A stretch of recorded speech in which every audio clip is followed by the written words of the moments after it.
At the entrance in front of the bridge, at the top of the stairs, there are two dwarfs playing pallone, which is an Italian ball game dating back to the Renaissance. It is similar to fistball or volleyball, but more difficult because of the bigger size and weight of the ball. Look at the protection the figures are wearing. However, what has been retained to this day is the way of counting the game. Does 0, 15, 30, 40 sound familiar to you? This is the way we still count the points in a tennis match. This unusual way of counting was based on the exchange rate between the French louis d'or and the German Kreuzer. 1 louis d'or was worth 60 Kreuzer. On our way to the garden of the dwarves, we have to cross a little bridge. Let's stop and look down before we continue. We can see a normal expanse of soil and meadow, but in the past this area was filled with water. Wolf Dietrich von Reithenau gave order to build this palace. His successor Marcus Sitticus was not very pleased with it, but his successor Count Paris-Lodron incorporated Mirabell Palace into the fortification of the city and made sure that it could not be taken easily.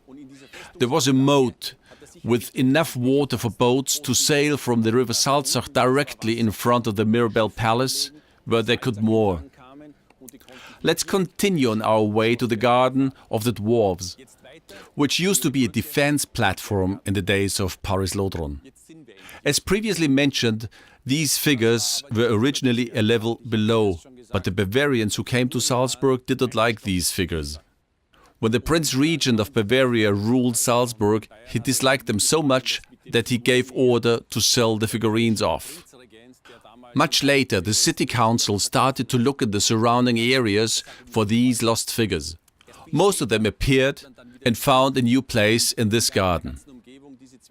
Until World War II, there was a small house, the Magic Flute House, in the middle of the garden. This small house was originally in the suburbs of Vienna and, as the story goes, it was the place where Mozart finished his famous opera, The Magic Flute. Apparently, Mozart was not a real workaholic and preferred partying. He was locked into this small house so that he was forced to finish his work. At least so goes the story. Currently, the Magic Flute House can be found behind the Mozarteum in Salzburg. The dwarf with the pince nez refers to a comedian who acted the part of the Hans Wurst, who distorted the language in plays at the prince's court. Some of the dwarfs represent the months of the year. The little one with the chicken symbolizes January.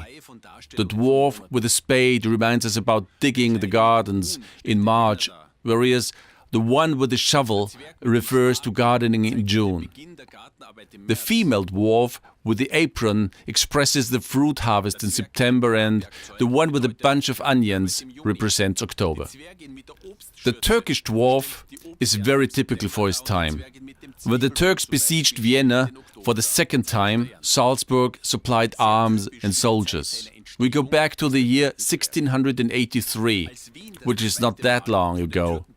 Handel and Bach were both around that time, and Louis XIV, known as the Sun King, reigned over France. It's obvious that this figure is meant to show that the little man is not even able to split the tree trunk he is working on, or in other words, it's an allusion to the siege that failed. The dwarf became a symbol of ridicule as far as the Ottomans were concerned.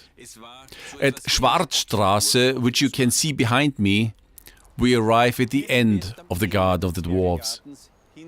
There's something interesting below this railing. When we look down, we can see the coat of arms of Archbishop Count Paris-Lodron. He was responsible for Salzburg's famous city fortifications.